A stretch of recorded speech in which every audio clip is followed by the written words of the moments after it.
주 안에서 사랑하는 성도님들, 지난밤 편히 주무셨죠? 오늘은 9월 16일 수요일 시편 7편과 8편을 쓰는 날입니다. 어제도 하나님께서 저 개인적으로 시편을 통해 주신 은혜가 참 컸는데 오늘도 또 기대가 돼요. 어제보다 더 기대가 됩니다. 여러분도 기대함으로 오늘 이 영상을 통해서 말씀의 은혜를 받으시고 그리고 또 성경을 쓰면서 하나님께서 주시는 그 말씀의 풍성함을 배로 누리시기를 주님의 이름으로 축복합니다. 자, 그러면 오늘 시편 7편 먼저 보실 텐데 시편 7편이 오늘 8편에 비해서 좀 설명드릴 게 많습니다. 먼저 제목을 한번 볼까요? 시편 7편의 제목을 저는 이렇게 잡아봤습니다. 여호와의 판단과 구원을 구하는 시, 이렇게 정해볼 수 있겠습니다. 여호와의 판단과 구원을 구하는 시. 어제와 마찬가지로 1절 위에 있는 부제를 한번 보실까요? 생소한 표현이 나옵니다. 다윗의 시가yon, 베냐민의 구시의 말에 따라 여호와께 드린 노래다. 성경에 이런 표현이 있을까 싶을 정도로 굉장히 생소한 표현이죠. 시가yon. 그럴 수밖에 없는 것이 시편 전체를 통틀어서 시편 7편에만 나오는 단어가 시가연이라는 이 단어입니다. 사전적으로 보면 이 단어가 음악적인 이 용어라고 할 수 있는데 뭔가 급격한 변화가 있는 열정적인 노래를 가리켜서 시가연이라 이렇게 이름하기도 하고요. 다른 뜻으로는 감정이 아주 격양된 상태에서 이렇게 부르는 노래, 그래서 격양시, 이렇게 이름을 붙이는 것이 시가연입니다. 그러니까 이 단어를 볼 때 다윗의 시가연이라 하면 그러면 다윗이 뭔가 이 감정 기복이 크고 감정이 굉장히 격양된 상태에서 기록한 시편이겠구나, 우리가 충분히 그렇게 짐작해 볼 수가 있는 것이죠. 자, 그러면 궁금하지 않습니까? 왜 다윗이 그렇게 감정이 격양이 됐을까? 흥분이 됐을까? 그 뒤에 나오는 한 줄의 내용을 유심히 보시면 거기서 답을 찾을 수가 있어요. 제가 다른 번역본으로 한번 읽어 드릴게요. 베냐민의 구시의 말에 대하여 여호와께 한 노래. 여러분 가진 성경의 표현하고 조금 다르죠? 구시의 말에 따라 여호와께 드린 노래, 이렇게 되어 있는데 다른 번역본으로 보면 구시의 말에 대하여 여호와께 드린 노래, 이게 완전히 의미가 다른 겁니다. 쉽게 말씀드리자면 이런 거예요. 베냐민 지파의 굿이라는 사람이 있는데 그 굿이라는 사람이 다윗을 향해서 뭐라 아주 안 좋은 이야기를 하는 겁니다. 비난을 하고 정죄를 하고 모함을 하고 없는 소문을 퍼뜨리고 그리고 다윗을 욕하는 거죠. 무슨 말을 했는지는 정확히 모르지만 그 굿이라는 사람의 말에 다윗이 감정이 상해버린 거예요. 아주 기분이 너무 상한 겁니다. 그렇게 기분이 상하고 감정이 아주 격양된 상황에서 하나님 앞에 이 시편으로 노래하는 것, 이게 시편 7편이라고 보시면 되는 거죠. 그런 비난과 조롱과 모함을 당하면서 다윗이 이 격양된 상태에서 하나님 앞에 시편을 통해서 기도하고 시편을 통해서 찬송하고 하나님 앞에 나아가서 몸부림치다가 결국에 해결을 받는 거예요. 마음이 풀어지는 겁니다. 여러분 어떻습니까? 이 정도 분위기만 알고 시편 7편을 써 내려가도 충분히 은혜가 될 거예요. 그런데 간략하게 그래도 이 시편 7편의 내용을 좀 말씀을 드리자면 크게 두 단락으로 좀 나눠볼 수 있을 것 같습니다. 1절부터 10절까지는 대적으로부터 구원을 위한 기도, 대적으로부터 구원을 위한 기도. 11절부터 17절까지는 하나님의 의로우심과 악인들의 운명, 하나님의 의로우심과 악인들의 운명을 설명하는 구절이 바로 후반부의 11절부터 17절까지의 내용입니다. 1절부터 10절을 좀 더 세분화해서 간략하게 설명을 드리면 1, 2절은 하나님께 구원 요청, 하나님 도와주세요. 이런 겁니다. 3절에서 5절은요. 자신의 무죄를 선언하는 거예요. 하나님 저 안 그랬어요. 저 잘못 없어요. 그리고 6절부터 10절까지는 하나님께 변호 요청하는 겁니다.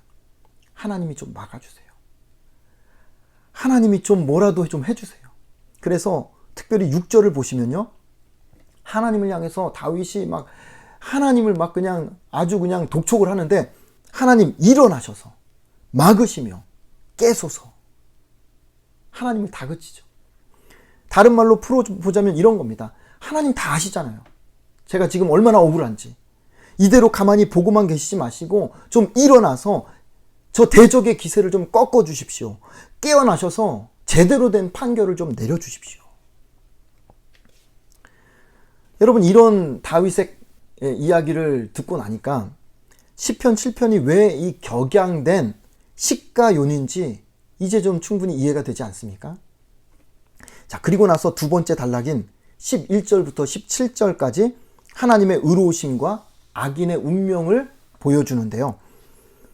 앞에서 10절까지는 그렇게 다윗이 억울하다고 막 감정이 상해서 하소연하다가 11절부터는 찬양으로 그냥 분위기가 바뀌어버려요. 뭐라고 찬양하냐면 11절에서는 하나님은 의로우신 재판장입니다. 매일 분노하신 하나님을 찬양합니다. 12절에서 악인을 향해 칼을 가시고 화를 당기시는 하나님. 13절에서 악인을 향해서 불화살을 만드시는 하나님. 공의의 하나님이 저들을 반드시 심판하실 것이라 믿습니다. 그러면서 찬양하는 거죠. 그리고 14절, 15절은 대적들이 결국에는 자기가 판 그 웅덩이에 자기가 빠지게 될 것이라고 하면서 마지막 16절은 감사와 찬양으로 마치게 되는 것이 이 시편 7편의 내용입니다. 저는 이 시편 7편의 해설을 마치면서 마지막으로 여러분과 함께 나누고 싶은 것이 다시 시편 그 1편 위에 있는 부제로 다시 한번 돌아가 보고 싶어요. 제가 아까 바꿔서 설명을 드렸죠.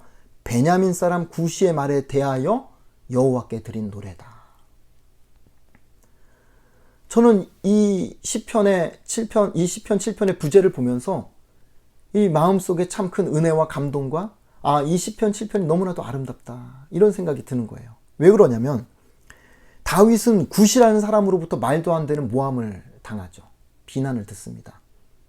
다윗이 하지도 않은 일에 대해서 욕을 먹습니다. 무슨 큰 잘못을 한 것도 아니고 잘못을 해서 욕을 먹는다면 뭐 그럴 수도 있겠다 생각이 드는데 잘못을 한 게 없는데 오해를 당하고 모함을 당하고 안 좋은 소문이 퍼지고 수도 없이 그러다 보니까 사람들에게 실망하게 되고 상처받게 되고 사람들에게 당하게 되는 겁니다. 그런데 보세요. 다윗이 그걸 비난하는 그 사람에게 쏟아붓지 않더라는 거예요. 구시의 말에 대하여 구시를 향해 퍼붓는 시가 아니라는 거예요. 구시의 말에 대하여 구시를 비난하지 않고 구시를 향해서 달려가지 않고 구시를 향해서 따지고 달려들지 않고 오히려 구시를 등지고 하나님을 향해 나아가는 시. 이게 바로 시편 7편입니다. 비난하는 구시를 등지고 하나님 앞으로 달려나가서 하나님 앞에 구조를 요청하고 하나님 앞에 무죄를 고백하고 하나님 앞에 변호를 요청하는 겁니다. 그리고 마지막에 감사를 올려드리고 그리고 또 마지막에 찬양으로 하나님 앞에 영광을 올려드리는 시편이 바로 시편 7편이에요. 여러분, 이게 믿음의 사람의 모습이 아니겠는가 하는 것입니다. 바라기는 저는 오늘 이 시편 7편을 여러분이 쓰시면서 혹시나 여러분의 인생에 이 구시 같은 인간이 있다고 한다면 생각하면 생각할수록 아주 괘씸한 구시가 있다고 한다면 구시를 향해 달려들지 마시고 그 인간을 향해 달려들지 마시고 구시를 등지고 하나님 앞에 나아가서 하나님 앞에 억울함을 하소연도 하시고 하나님께 변호 요청도 하시고 그래서 감사와 찬양을 하나님 앞에 올려드리는 우리 모두가 될 수 있기를 주님의 이름으로 축복합니다.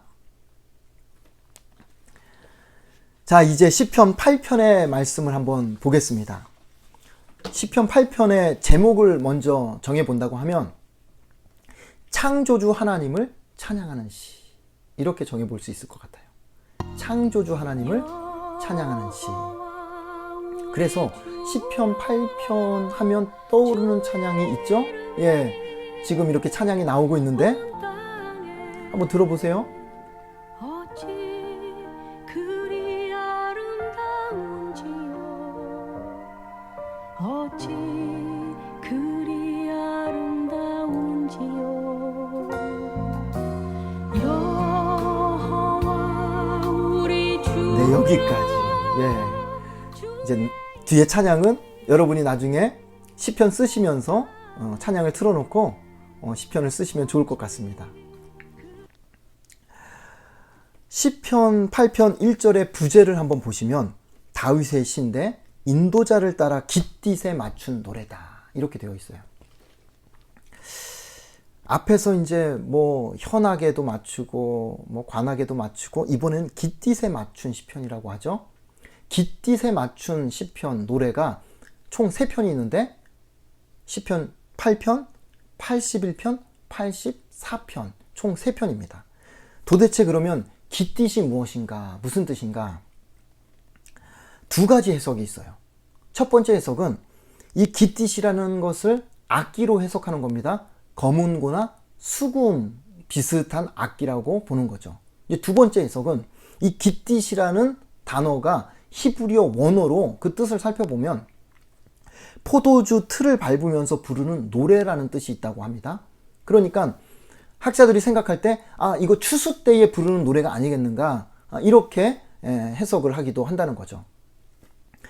저는 개인적으로 깃딧에 맞춰 부르는 노래라고 표현하기 때문에 저는 이 깃딧을 어떤 악기인지는 모르겠지만 악기라고 보는 것이 맞다고 생각이 듭니다.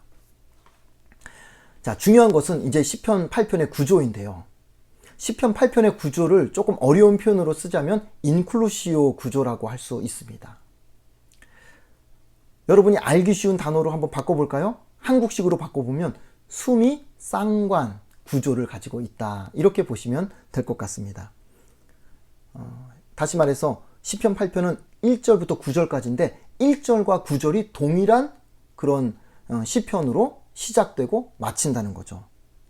그래서 1절도 하나님의 그 이름의 아름다우심을 찬양하며 선포하고 9절에서도 하나님 그 이름의 아름다움을 찬양하고 선포하면서 마치게 되죠. 한번 확인해 보실까요? 1절과 9절 보세요. 여호와 우리 주여, 주의 이름이 온 땅에 어찌 그리 아름다운지요. 이렇게 시작해서 이렇게 마치는 거예요. 근데 여기서 한 가지 제가 설명드리고 싶은 것은 주의 이름이 아름답다라고 할 때 그 아름답다라는 단어가 우리가 흔히 생각하는 뭐 아름다운 자연 풍경을 바라보면서 야, 예쁘다, 아름답다, 그런 표현이 아니라는 거예요. 성경에서 하나님의 이름이 아름답다라고 할 때 그 이름이 아름답다는 뜻은 하나님의 이름이 온 땅에 충만하다, 가득하다, 이런 뜻을 담고 있는 겁니다. 하나님의 이름이 그 위엄과 그 권능이 크고 놀라우시다, 이런 뜻을 가지고 있다 보시면 되겠습니다. 따라서 1절과 9절이 하나님의 그 이름의 아름다움을 찬양한다고 하면 그 사이에 2절부터 8절까지는 구체적으로 하나님의 이름이 구체적으로 어떻게 아름다운지를 설명하는 내용이 그 가운데 딱 삽입이 되어 있는 겁니다. 그래서 그 가운데 있는 2절부터 8절을 두 덩어리로 나눠본다면 2절을 한 덩어리로 나눌 수 있어요. 2절은 하나님의 권능이 아름답다. 그리고 3절부터 8절은 하나님의 창조물이 아름답다. 이렇게 설명을 드릴 수 있겠습니다. 그러면 이렇게 네 덩어리가 간단하게 정리가 되는 거죠. 이제 시편 8편을 좀 마무리하면서 저는 하나님의 창조물을 생각할 때에 하나님의 창조물 중에 가장 신기하고 귀하고 아름다운 창조물은 우리 인간이라고 생각합니다. 특별히 저와 여러분이 하나님 보실 때 가장 신기하고 귀하고 아름답다. 그래서 성경에 보면 신묘막측하다라는 표현을 쓰지 않습니까? 그만큼 기가 막히다는 거예요. 여러분도 그렇게 생각하시죠?